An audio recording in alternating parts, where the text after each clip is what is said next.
Honorable Alassane Suhuyini is a member of parliament for the Tamale North constituency.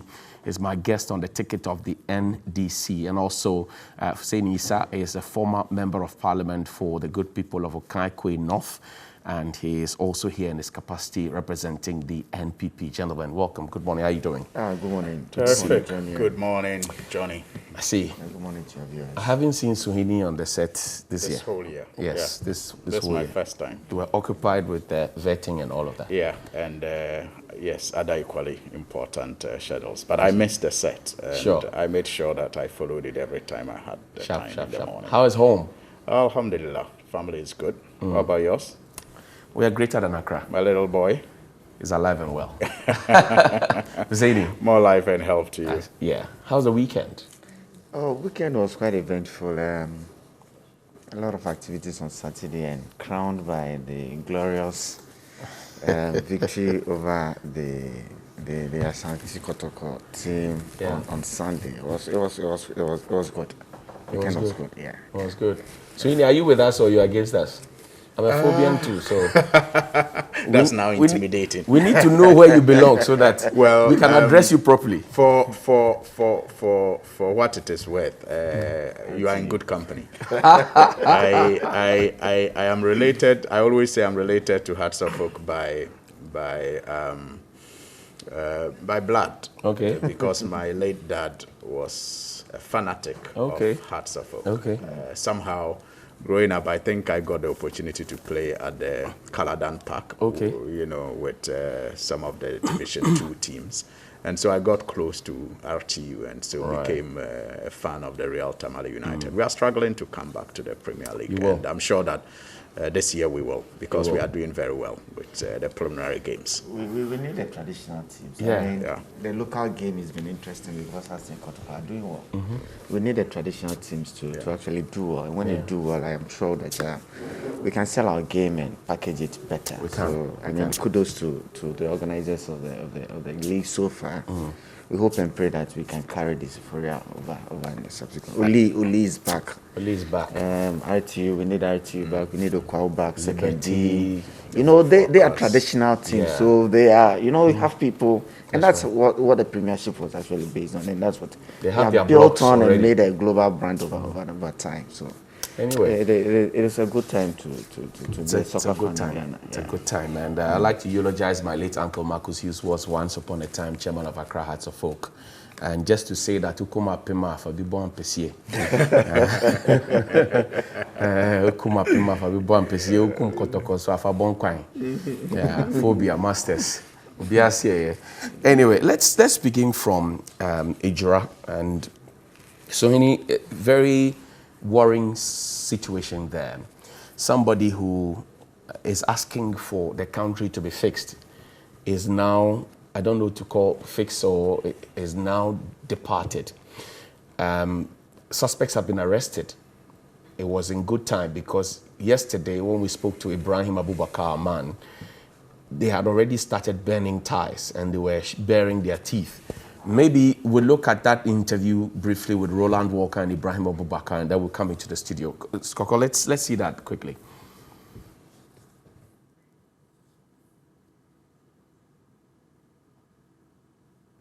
Joining us on Zoom. Now, Ibrahim, you take a critical look at so far what you've gathered. What can you tell us the police are saying?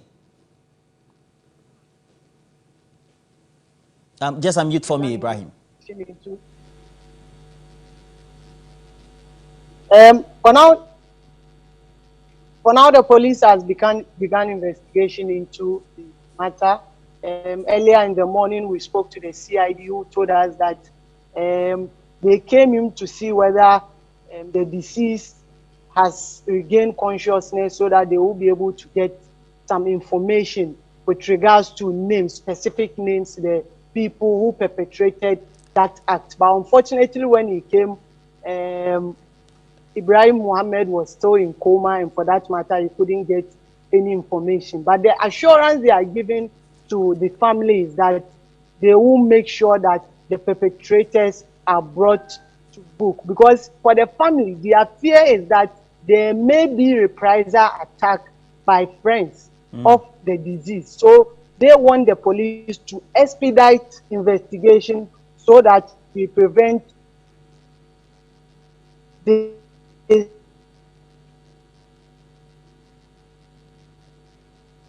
from happening. So they have assured us that make sure that it is to book. For now, the two suspects that people believe that they perpetrated the iron that they voted, especially when it was announced that Mohammed has passed on and residents within Ejura started burning car tires and other things. So the police is also telling us that this evening they will intensify security in the area to forestall any attacks on any individual, because for now it is just suspicion. No one saw any person perpetrating that act, and for that matter, we can't be pointing accusing finger to Mr. A or B. But for the friends and family, they believe that it is the people who earlier threatened him that he should stop posting those videos, as what will befall on him wouldn't be pleasant. So they are thinking that it may be them. Now, based on your experiences, how would you describe the posture of the police? That's Roland Walker there with our colleague Ibrahim Abubakar, who works in the Ashanti region for us. He's our eyes and ears. So this is where we are now regarding the situation. Somebody is asking for the country to be fixed, and here he's dead. Johnny, let me first of all convey heartfelt condolences to the family of Ibrahim and the members of Fix the Ghana campaign. It's a very sad spectacle, and it is quite frightening. Johnny, last weekend we laid my former boss, one who gave me a platform at Radio Gold, Mr. Bafoboni, to rest. May his soul rest in perfect peace. Amen. He, together with others, began to blaze a trail for private media in this country. And when he returned from abroad, he gave his all and his life to that radio station. And at his funeral, we're all there. The Kwame Sefakai we're all there. The James Ajenim Boatin, we're all there to see him off. BB Menson's. We're all there to see him off. Everybody. Yeah, I mean to thank him for the opportunity that he gave all of us to be who we are, contributing however we can to the growth of this country. One thing was missing. Radio Gold was off air. Radio Gold was off air. I mean, the platform that he gave all his life to was off air. And that generated a lot of... That generated and created all of us was off air. Can you imagine how many more have lost the opportunity to be like Kwame Sefakai, to be like me, who would work in the media and eventually transition into politics? Can you imagine? But you see, we take things for granted in this country. And it is sad that we have waited all this while for it to lead to not just closure of radio stations that are considered critical, but murdering of people who are considered critical. It starts this way, slowly. And we think, oh, it is just Radio Gold. Oh, it's just XYZ. Oh, it's just Ahmed Swali. Oh, it's just Adeti. It just goes on and it just builds on, and we just keep dismissing it until we are confronted with what we cannot handle. And then we say, what happened to our peace-loving nature as a people? May we not get there. May we not get there. Amen. But you see, if we do not begin to take the right steps now and we continue to look on, we can't avoid getting there. Nobody finds there pleasant. Look, we have seen governments in power. I have seen the New Patriotic Party in power. I have seen the NDC in power.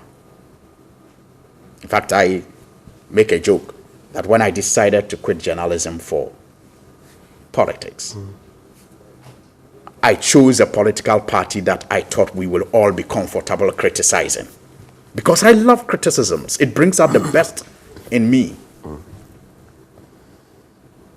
And after observing the two political parties, I came to the conclusion that the NDC was more accommodating of criticism.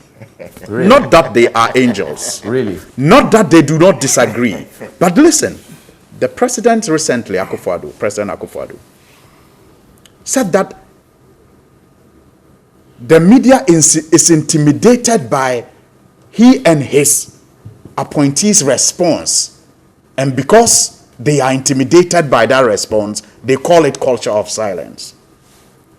That's the nature of the response. And I said, we are in trouble. This man, if he were to live in power as long as Jerry Rawlings lived, would have been the worst dictator Africa would have ever had. He doesn't get it. Are you not being Because you see, too harsh? no, I'm not. And that is our problem.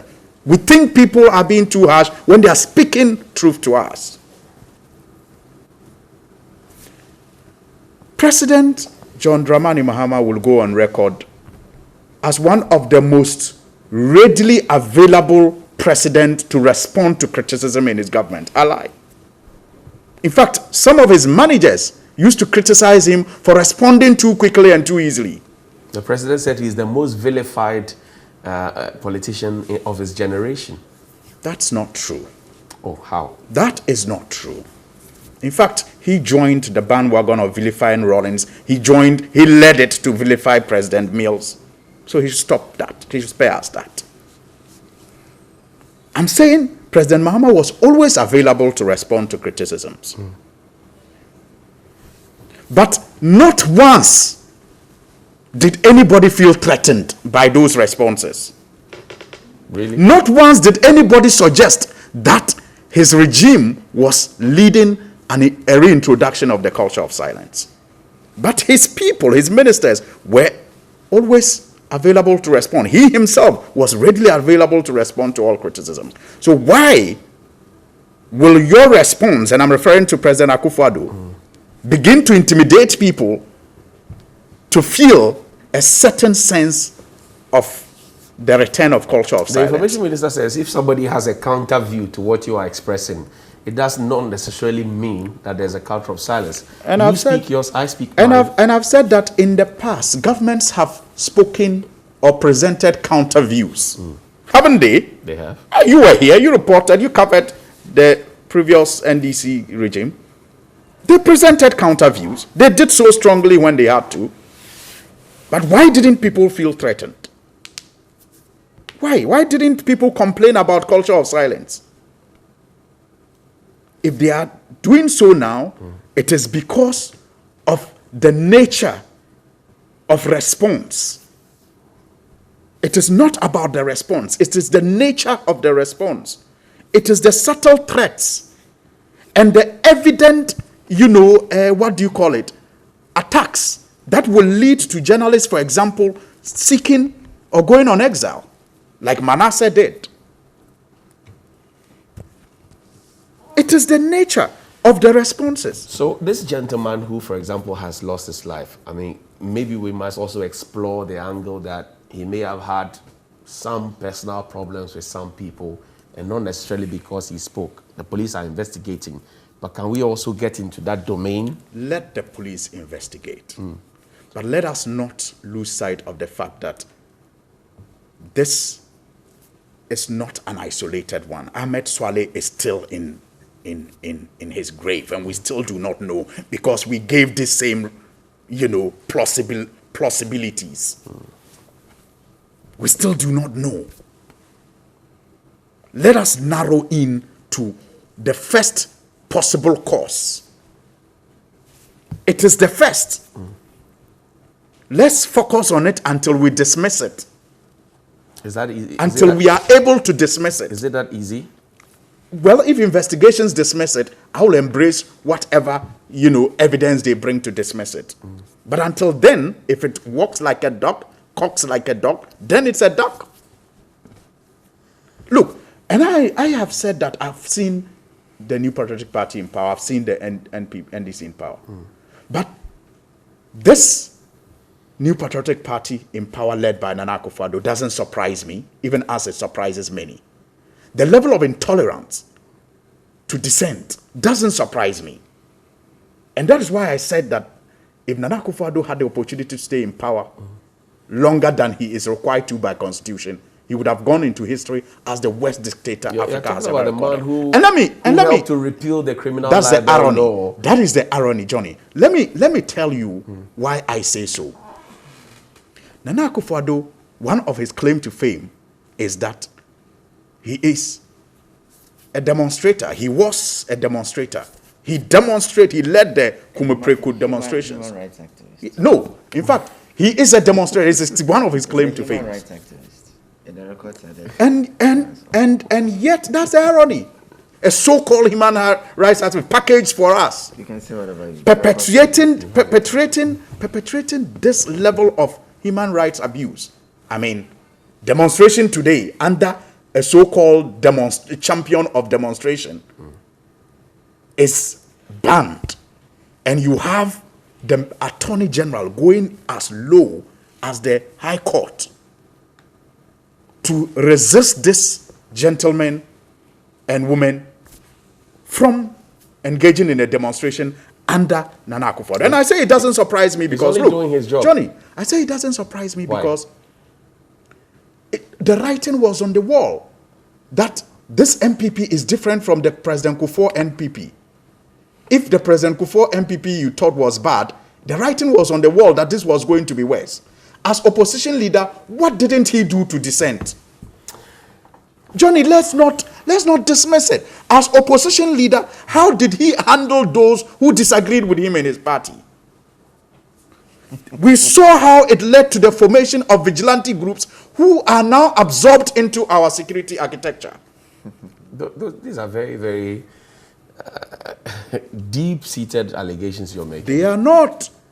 If they are allegations, they are confirmed by people who are working in the security architecture. Only recently we heard from the outgoing regional security coordinator in the Ashanti region, didn't we?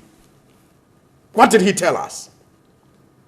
Was he not the one who told us they have absorbed the vigilante groups? Was it Nana Akufo-Addo who, as opposition leader, was led by those vigilante groups and actually sanctioned them to operate? Okay. Was that not one of the groups that was given the castle to train, that Manasseh exposed and had to go to exile? Okay. Let me give... I mean, so you see, let us not pretend about this. The writing was on the wall that this is a man who will not tolerate dissent. He's carried it into power, started by using so-called legislation to shut down critical media houses. Then went after the journalists, Modern Ghana website journalists. Talk about them. It is all over, and we keep dismissing it as isolated cases. Oh, it's just Radio Gold. Oh, it's just Modern Ghana. Oh, it's just Adeti. Oh, it's Manasseh. Oh, it is Ahmed Swale. It is Ibrahim now. Okay. Fuseni, when will it stop? Fuseni, so the gentleman is dead. And I hold the view that ever since this Fix the Country demonstration started on social media, the hashtag, it has been, if you will, resisted from the side of power. You can see the posture of the police, see the posture of the Attorney General, see the counter hashtag that came, Fix Yourself, posted by government officials, and some even went public with it and all of it. It does appear that there's some form of resistance, unless I may be wrong. I don't know what you think. Johnny, good morning again, and good morning to Honorable Alhaji Suhini. MP for Tamale North, right? Yeah, yes. And good morning to your viewers. First of all, I want to send my condolences to the family of departed brother. One life lost, too many. I think this sort of issues are quite really unwarranted, and I don't think we should as a nation we should be experiencing issues like this at this time. But let me address some of the issues that my brother is been raising. All right. First of all, there's The gentleman passed on yesterday in the afternoon. Yesterday in the afternoon. That's what I'm gathering. And already the police have some suspects. I have heard on some other media platforms, the wife give an account of what she knew. I've also heard a brother of his speak his political affiliations and what he was up to within the Ejura enclave is all being discussed. I think that it's early days yet. I think that we should all just have cool heads.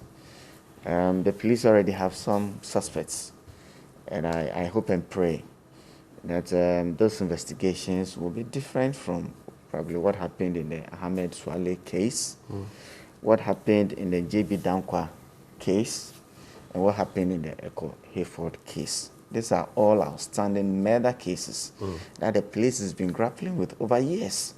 And we keep singling out Ahmed Swale, Ahmed Swale. My brother here is a member of parliament, elected one, representing people of a constituency. Equally, JB Dankwa was, at the time he was murdered. Equally, Echo Hayford, a good friend of mine, Kwanzaa Hayford, was also shot in cold blood. And these are all outstanding issues that the police are grappling with. Circumstances, though, then are not These are. Ahmed Swale was assisting Anas to investigate corruption at the highest levels in football, and they had connected the president and all of that to it. These are high-profile murder cases, anyhow you want to look at it. But I'm saying that sitting members of parliament, the circumstances, sitting members of parliament. In parliament, a lot goes on in parliament. Right. Only God knows why, at a particular time, these things happened.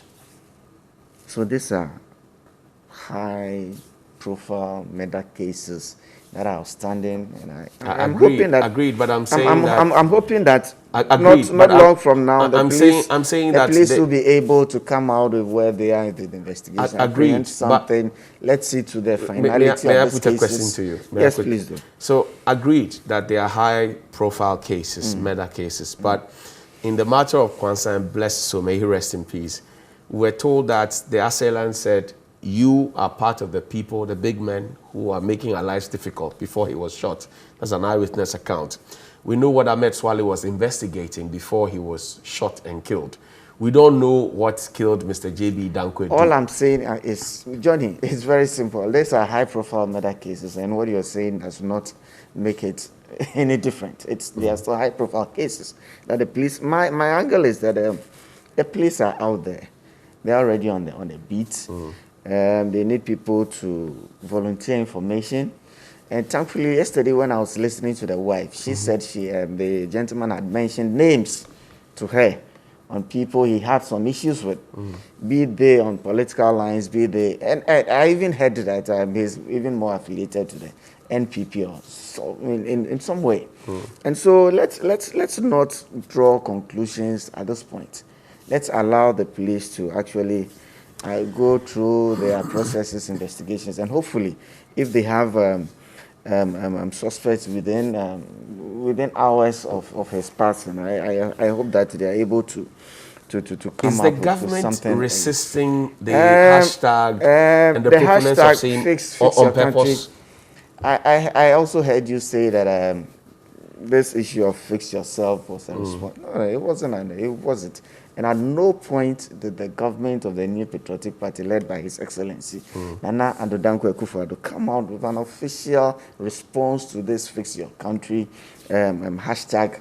As Majority Chief Whip Arno Dompre was on social media. He had to come and pull it down. And he apologized for it. Yes. He was not alone. Yes. I mean, you had people serving in government who said that. That morning, as a member of the New Patriotic Party, as a former member of Parliament, when I saw the hashtag Hope It, I had an opinion, and I put it on my Twitter. Maybe it did not get the leverage or the mileage that Arno Dompre got. But Arno Dompre, within hours, apologized. You brought it down, the post, and apologized. And we have to move on as a nation.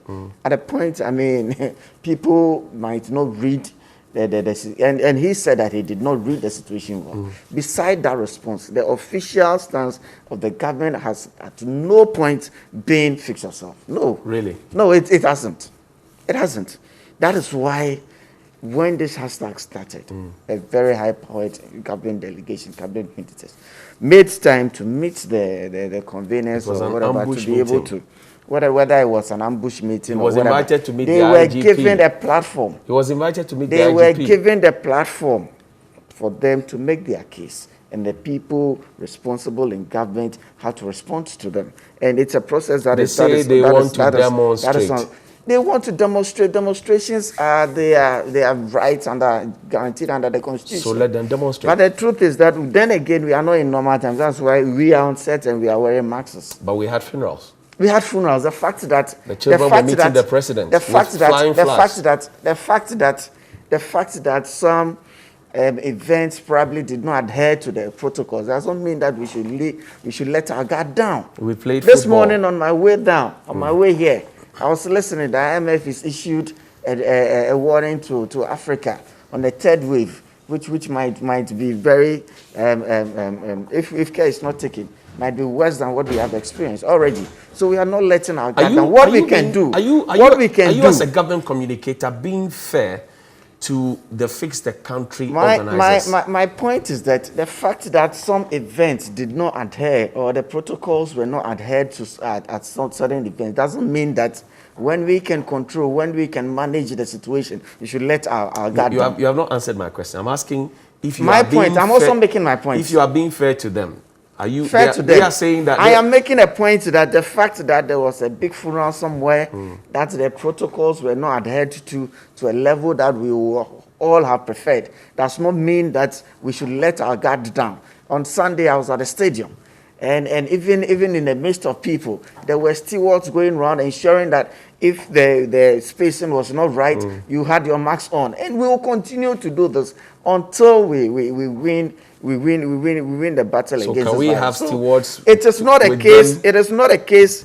It is not a case of somebody being prevented from exercising what is guaranteed him under the Constitution. No, it is not. It looks as like a that's what government, the we have the police is doing. responsibility, and the president has shown this over time. Over time, since this virus issues came up. So let's allow the police to let's allow government to actually manage and drive and lead the country through this crisis.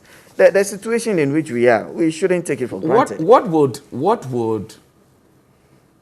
would it change, or what would be affected in the province of government? Single events. If, for example, how the school children up north were rallied, giving flags to wave at the president's convoy, and what would it change if the Fix Your Country people are also guarded in similar fashion to demonstrate?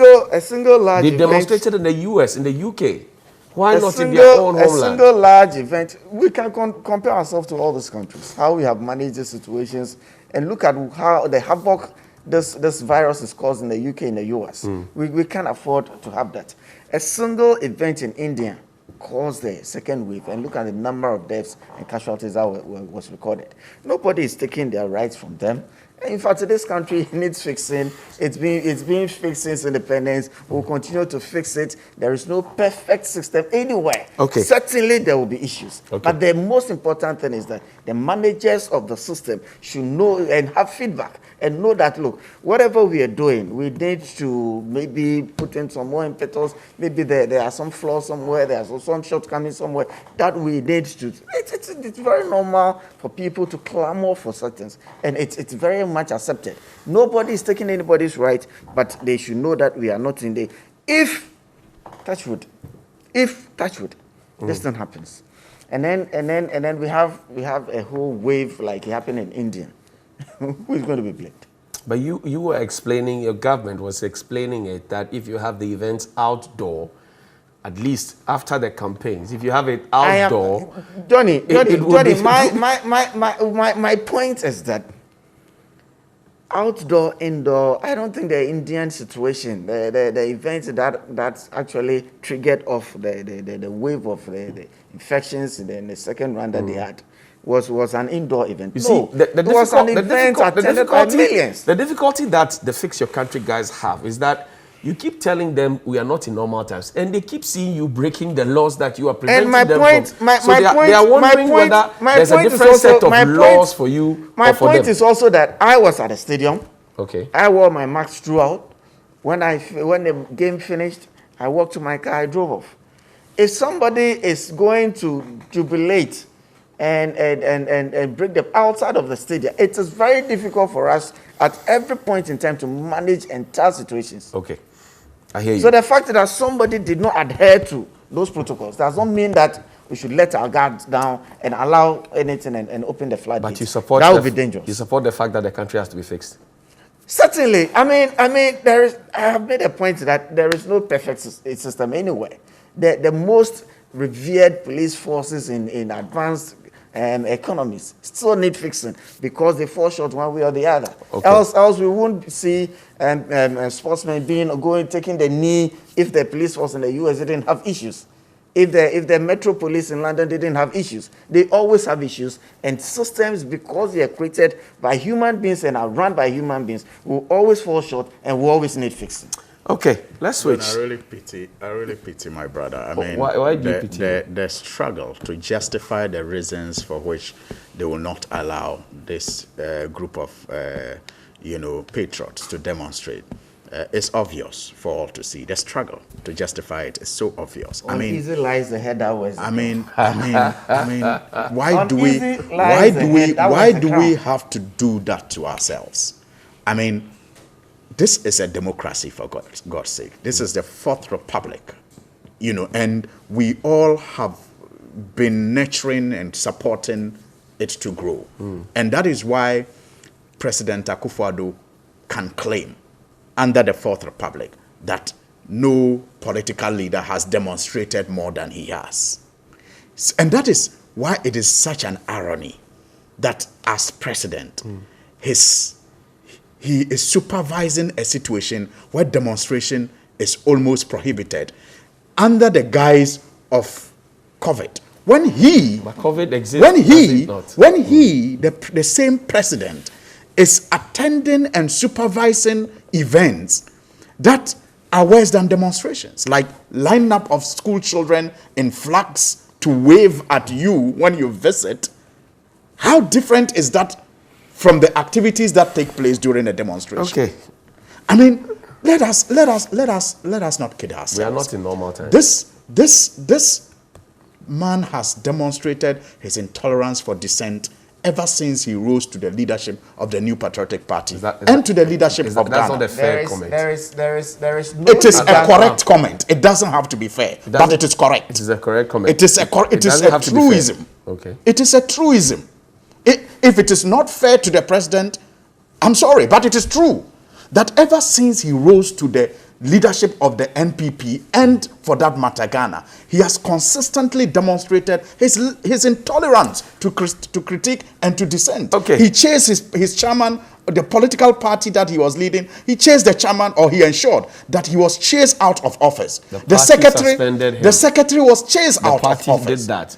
All the confusion led to the asset burning of a regional chairman. But the party and now, as president, journalists are seeking asylum. I mean, they are going out of this country just for their safety. The NPP party, like any other party, has structures. So if the party structures say the chairman go on suspension, secretary go on suspension, what can he as the flag bearer do? Every dictator can justify his or her action if you give him the opportunity on the basis of structures. You can say all you want, but your party, dictator. Your party today issues dismissal letters to members. Ask Stephen Atubiga. That's because he had a position that was different from other. That is not true. Atubiga resigned from the party. Atubiga has been dismissed. He resigned. And not just him. That's a lie right there. There are others like that. Because a political party. Be a gentleman and correct yourself. Nobody dismiss him. Atubiga resigned and formed his own party. Nobody dismiss him. Just acknowledge and correct yourself. Be a gentleman. Please, be a gentleman. Be a gentleman and correct yourself. He's a gentleman.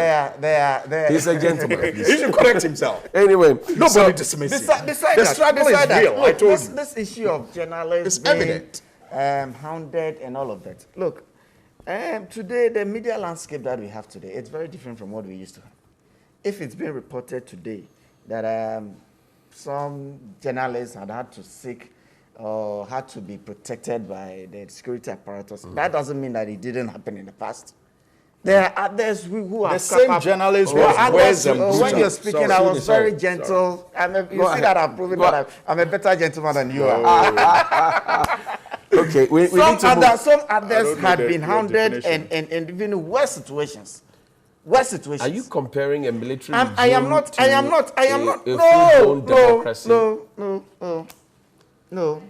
There are things that have happened in this country. And you see, when we wake up and then we compare my record against your record and say, oh, you incarcerated 6 or you beat up 7 and I did 5, so I'm better than. I think we are belittling the discussions and the issues.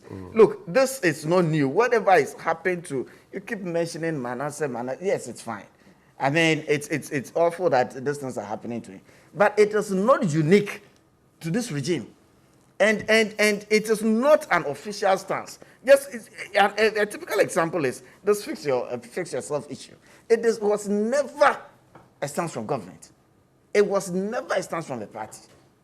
So but people have been able to rope in this whole thing, and it's very uncalled for. Do you realize that in the early days of Fix the Country, yes, the vice president was occasioned to publish about 70 or so things that had been done, and then he put the hashtag under it, fixing the country.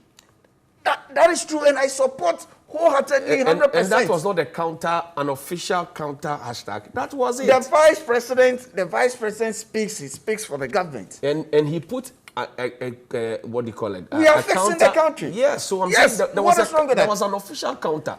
You say there was none.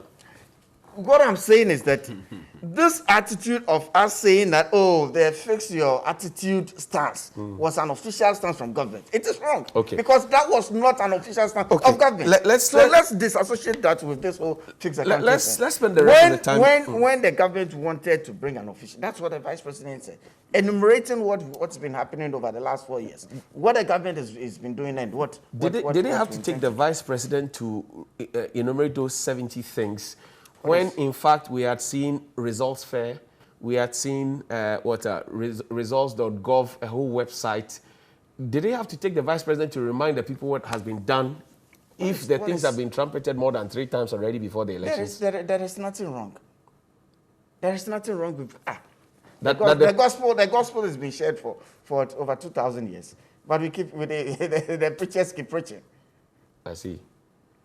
The imam every Friday gives his khutbah in the mosque. He keeps preaching. What is it? Maybe the people need to mend our ways. We need to hear this more often. Maybe the people are not seeing what you have done.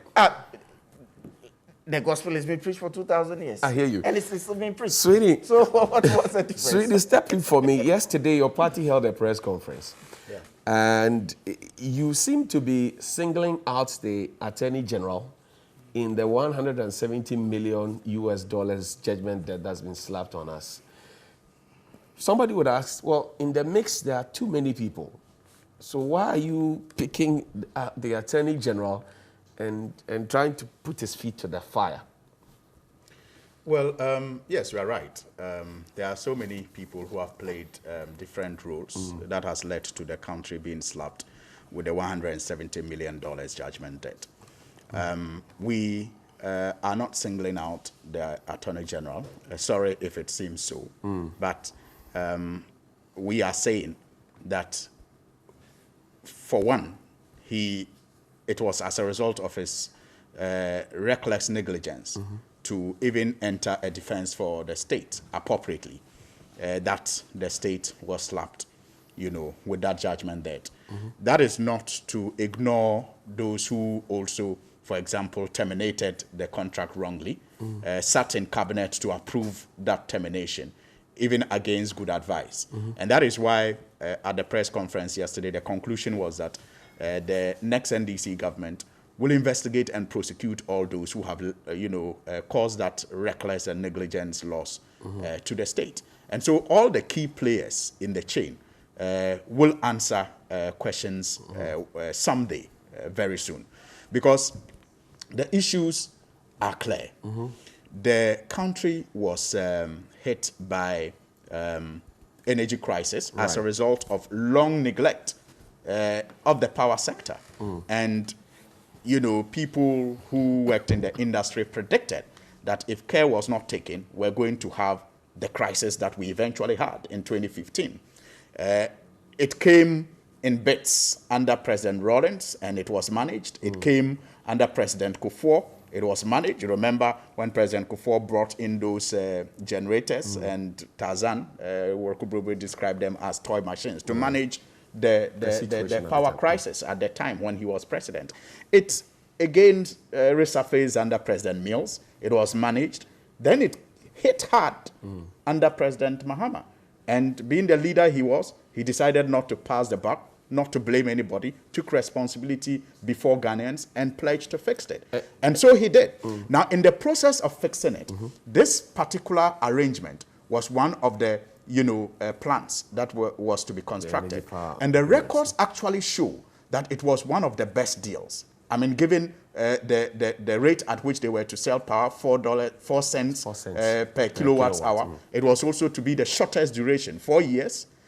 And look, even those that the former president and his government executed that this government criticized in opposition today are the saviors as we sit. In fact, the Ameri plant is being moved to the Ashanti region to augment and all that. I mean, but for some of the things that were completed under President Mahama, we would have been in a worse energy crisis today. The argument of the MPP is that you contracted more power than we needed, what they call excess capacity. So our problems that we have now, the $170 million US slap on us, started from when you put pen to paper to contract those energy power agreements. You agree? That is, for want of a better word, very ignorant. Why so?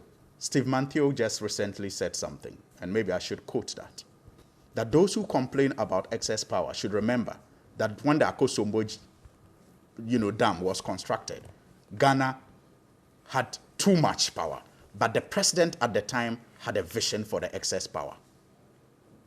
I mean, that is not to quote him, but that's just to paraphrase him. That's what he said. But Akosombo runs on hydro, and you can shut down the turbines that you don't need, and it can run. I'm just telling you that the vision. I mean, the person who complains about excess capacity or capacity, power is we're all told. I mean, it's supposed to make you work, right? Right. So if you complain of it, it means you don't have vision. You lack vision. Now, the truth about this excess capacity charges that they have been talking about is about to be established. I put a question to the finance minister only about 2 weeks ago to tell us how much the government of Ghana has paid for excess capacity in the last 4 years. Because they have been claiming that they pay $500 million annually. Okay. That's been their claim from day one. Okay. $500 million annually. What was his answer in Parliament? His answer was that they have paid 937, yes, that they have paid 937 million in the last 4 years. Okay. So 937 by 4 years is not $500 million. But wait for my next follow-up. I asked as a follow-up, how much megawatts did you pay the 937 for? The finance minister didn't have it. How do you pay for something you don't know? He didn't know the megawatts of excess capacity for which he claims to have paid 937 million in the last 4 years, and said he will go and find out. I have put the same question to the Energy Ministry to provide that. Now, my information is even that this 937 million claim is not correct, because we always have a 200 million, that is for excess reserve margin. That is for reserve margin. It's always there. Right. So if you take that out, you realize that clearly the 937 does not even represent the so-called excess capacity. So the lies that they have told about this excess capacity will soon come to an end. Now, We want, because the information, the additional information is that some of these companies that he listed, AXA, Send Power, and I think Car Power, who he claimed have received this money, are also saying that these were payments made to them for actual power consumed and not excess power. But the cat is already out of the bag. So question is this. The deal is agreed by... But I don't want us to die. I don't want us to even... The deal is agreed by government. Yes. It goes to cabinet. Yes. It comes to parliament. Yes. And then goes back to cabinet. Yes. In the cancellation of this, was parliament put in the picture? Fantastic question. So I have heard the former Minister of Energy, Boache Jako. He claims that he cannot be blamed for the 170 million because the termination of cabinet. The termination was approved by cabinet. That's right. That's his defense. Now, look at the other side of the argument. Kobina Donko, who was Minister of Power and supervised this, transaction, actually had cabinet approval and didn't stop there and had parliament approval as well. And yet you think that the one who had cabinet approval to terminate is not blamable, but the one who had cabinet approval and parliamentary approval is blamable. And I'm saying let us even go beyond that to look at what this, was going to do for us. What this, plant was going to do for us as a country. The fact that it was cheaper and it had a shorter duration.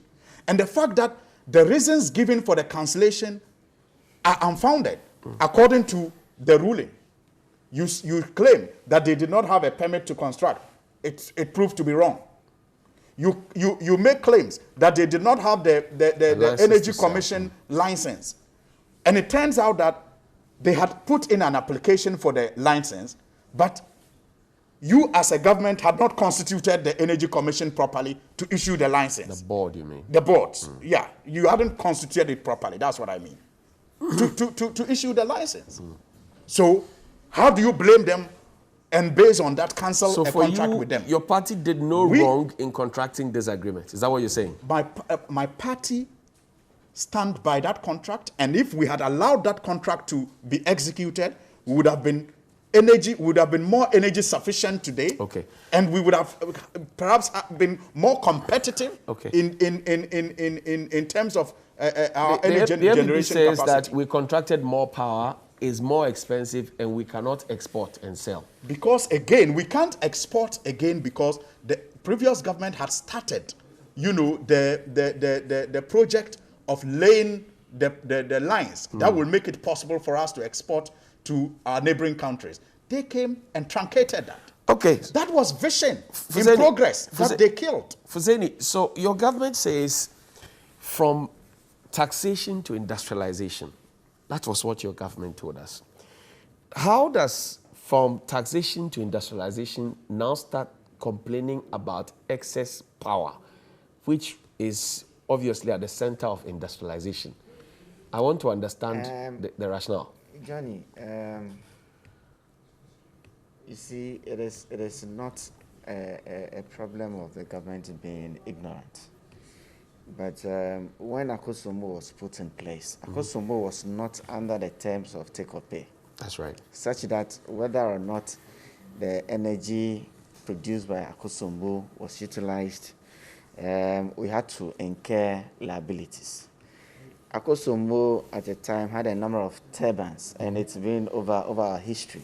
Depending on how much power we needed, the water levels and all of that, it determined the amount of power that was produced from Akosombo. Subsequently, we added the Pon and then the Bui other hydro plants. But over time, it's been important for us to improve upon the mix of our sources of energy.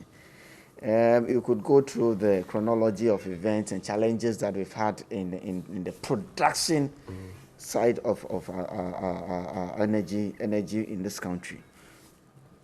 These challenges, from Rawlings' era through Kufuor's era, we found solutions. But the difference is that Around 2014, 2015 into 2016, From temporary we solutions. found and we signed some 11 PPAs, power production agreements.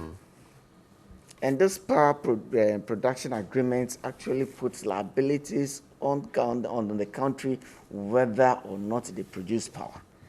And the figures are there for us to see. And I'm glad my brother is also using tools that are available to him to extract some of this information. And you're saying that. And what we are saying is that what we are saying, I mean, the figures are there for us to see. So I'm asking you, if you say you're moving from taxation to industrialization, certainly, and you would need power to industrialize, how then are you complaining about excess? You see, Johnny, that doesn't mean that if I'm moving from taxation to production, I should incur liabilities on power that I'm not ready to use now.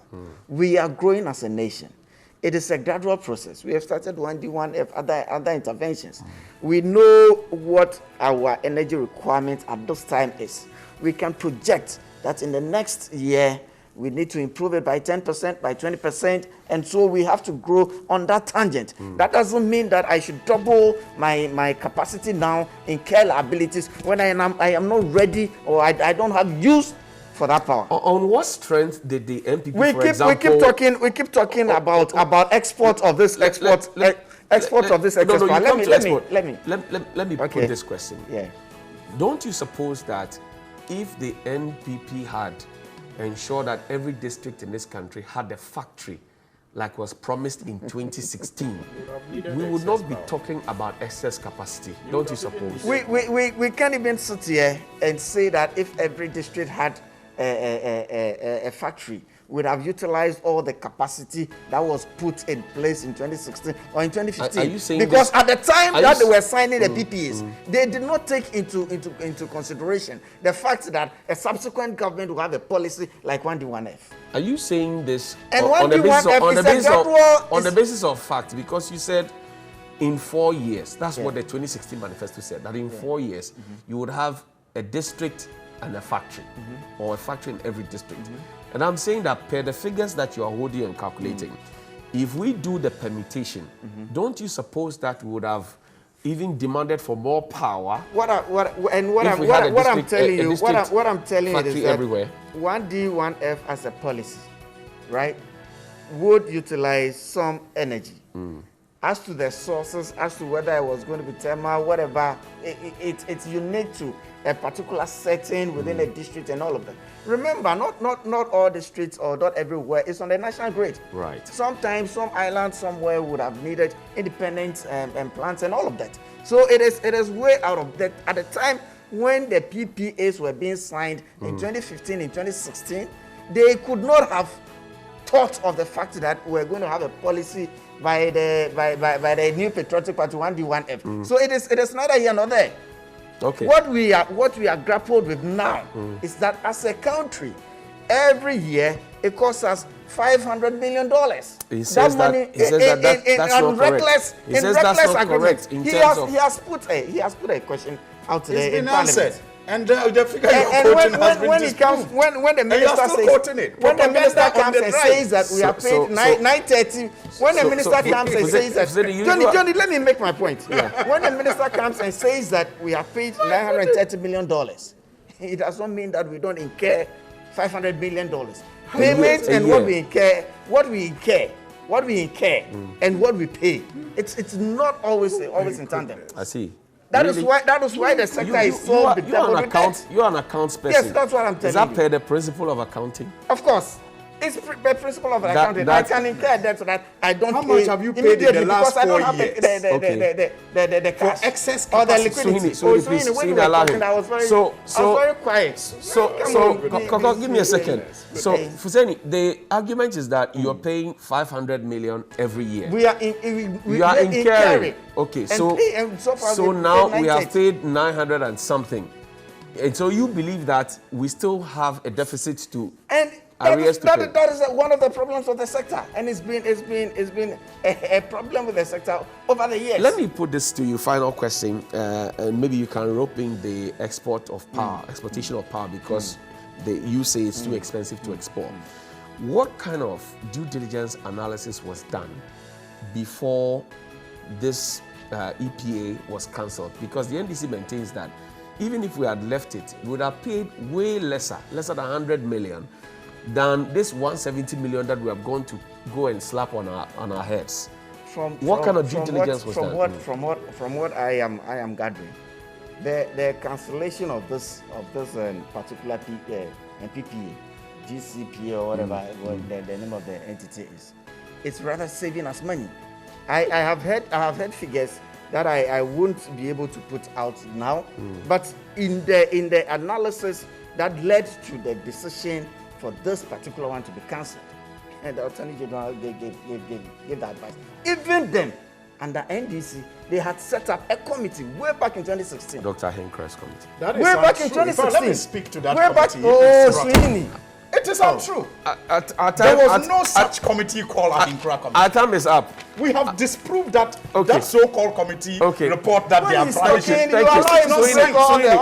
Sweeney, because you are not telling the truth. Sweeney, allow him.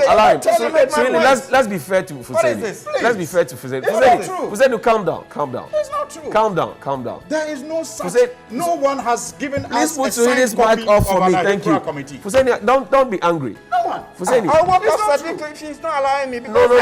Talk to You give me. him all the time. You give him all the time. No. to make all the points. When I start Don't go talking there. and he starts Sweeney, interjecting, you are unable to control it. Fuseni, I've been telling him to keep quiet. Like You're I tell telling him, you but when- he's not. He's not keeping quiet. So I will tell him to keep I am quiet. so quiet and I allow him to make all his points. No. The desperation to defend what is indefensible. Fuseni, why are you putting this on me? Is the desperation to defend. Sweeney, Johnny, when we Sweeney, finish allow this him. program, Sweeney, so allow I'll him. review the program and Sweeney, see the allow time him. allotment. Sweeney, allow him. When we finish this program, Sweeney, allow Johnny, him. when we Is finish the- program, is sit the down and look at the time and look at the time allotment. I have given I've you. been very quiet No, here on no. both points that we have discussed. I've been very quiet here and allowed you to I keep Sweeney all the time. When he gets to me and then you start Fuseni, interjecting. Why I is that? keep checking my time. I won't allow you to put out this negative vibe. I'm giving you the time to speak. You don't want to speak. Instead, you want to be throwing allegations around. We are not. That's not fair. Sweeney, please. Sweeney, please. The anger is not Fuseni, caused by us. The Fuseni, anger is caused by the inability to defend the Please. indefensible. It is not your turn yet. It's not caused by us. So I asked the question. I'm asking, what kind of due diligence analysis was done before the cancellation of this EPA was done? Because according to the NDC yesterday, we would have spent, or if you like, incurred lesser than 170 million. This cancellation is bringing us $170 million that we complain that we don't have. And they are saying that if we don't take care, the others will also have an electrifying effect if we go ahead to cancel. What do you say? The PPA, as I understand, if it had been allowed to run the whole course of the duration of the period to which we committed ourselves, it would have cost us about $1.7 billion.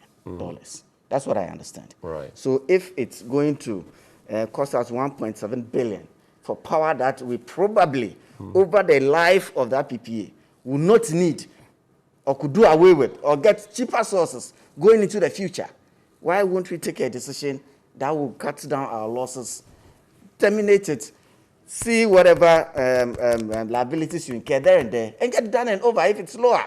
Why would you want to hold on to 1.7 billion over time when you can finish at a lesser amount?